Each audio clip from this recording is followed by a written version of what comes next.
Ustadz, bagaimana hukum memakai siwak ketika berpuasa? Ini kaidah biasa, umum, termasuk amalan mustahab dengan catatan. Ya.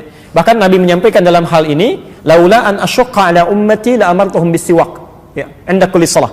Dalam pembahasan ini, Anda bisa lihat di amalan mustahab Kitabus Syam, ya, karangan At-Tarablusi di halaman ke-28. Tentang bab ini di halaman ke-29 paling bawah, nomor 4. Ya. Kitabnya As-Syam. Warnanya putih. Baik ya. Nah, kata Nabi, kalaulah tidak memberatkan kepada umatku, tentu aku akan perintahkan umatku untuk bersiwak setiap kali dia akan salat. Kata para ulama, di siang Ramadan justru dianjurkan amalan mustahab. Ya. Jadi amalan-amalan puasa itu, maaf kalau saya agak cepat, ada yang amalan mujawaz yang dibolehkan, jaizatus syam, ada yang makruhatus syam, makruh dilakukan. Ya. Kalau yang boleh itu artinya nggak ada pahala, nggak ada dosa, bisa dilakukan saja. Ya. Seperti misalnya kumur-kumur saat wudu, ya. Kemudian saat di luar wudu tapi situasi panas luar biasa, ingin kumur-kumur boleh. Ya. Tapi kalau menyengaja kumur-kumur nggak ada alasan, itu makruh hukumnya. Ya, khawatir nanti sebagian air bisa tertelan. Ya. Lak, tiba-tiba ada yang masuk, ya. Itu kan masalah. Ya. Time. Termasuk suntik ini, kalau suntik untuk obat, itu jaiz boleh. Ya. Bukan untuk menambah energi, ya. Bisa suntik vitamin C atau lain itu bukan. Jadi ada penyakit yang memang harus disuntik. Ya, ada insulin, ada macam-macam, misalkan harus diberikan, itu boleh, tidak membatalkan puasa. Ya. Nah, ada lagi amalan makruh, kalau dilakukan dosa sih tidak, cuman Allah nggak suka. Ya, Nabi tidak suka. Ya, semacam misalnya, maaf, yang masak-masak kebanyakan cium bau masakan, ya, atau banyak mencoba apakah asin atau manis, ya, atau melembutkan makanan untuk baik dengan cara dimasukkan ke mulut, itu makruh masuknya.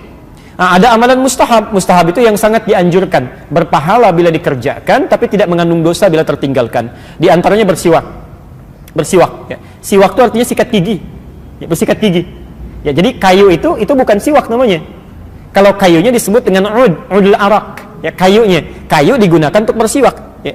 Jadi Anda boleh menggunakan itu, boleh menggunakan sikat gigi, tapi yang dianjurkan jangan gunakan pasta-pasta yang sekiranya bisa mengumpulkan ludah. Ya. Jadi kalau misalnya Anda gunakan pasta gigi, ya ludahnya misalnya terlalu banyak terkumpul atau diduga sebagian tersisa akan tertelan, itu makruh hukumnya. Makruh, ya. Baik.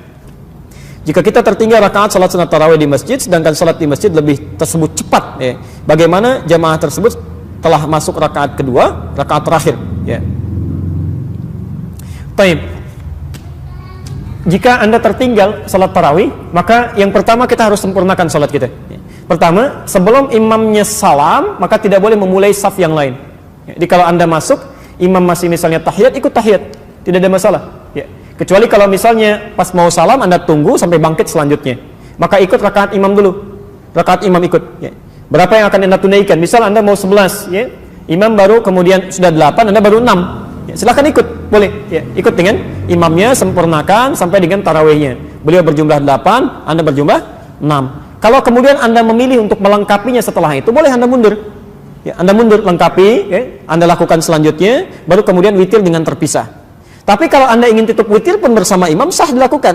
Ya. Setelah itu malam Anda mau bangun lagi, sholat gak ada masalah. Dan tidak perlu dengan witir lagi. Ya.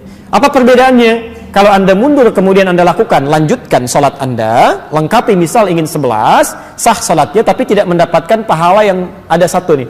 Kata Nabi, orang yang sholat sampai dengan imam dia salam, hatta yansarif, maka kutibalahu dicatatkan baginya seperti sholat semalam suntuk, sepanjang malam. Ya, sepanjang malam. Jadi kalau bisa Anda bisa maksimalkan, kalau terlambat silahkan ikuti, ya, imamnya masuk ke situ, Anda bisa sempurnakan kemudian, atau tutup dengan imam, setelah itu Anda bisa bangkit lagi, Anda lanjutkan tanpa witir kembali. Jelas ya? Dan itu pernah dikerjakan, jadi nggak ada masalah, dalilnya ada. Ya. Karena belum terbiasa saja ya, karena belum terbiasa. Kenapa Bu? Ibu harus sholat isya dulu, nggak boleh menunaikan sholat tarawih, tidak boleh menunaikan sholat tarawih sebelum menunaikan sholat isya. Tadi saya jelaskan di awal, ya, kalau ibu tadi datang di permulaan, sholat tarawih itu waktunya dikerjakan setelah isya, setelah sholat isya. Jadi kita sholat isya dulu, baru sholat tarawih. Ya, tidak tepat kalau sholat tarawih dulu sebelum sholat isya.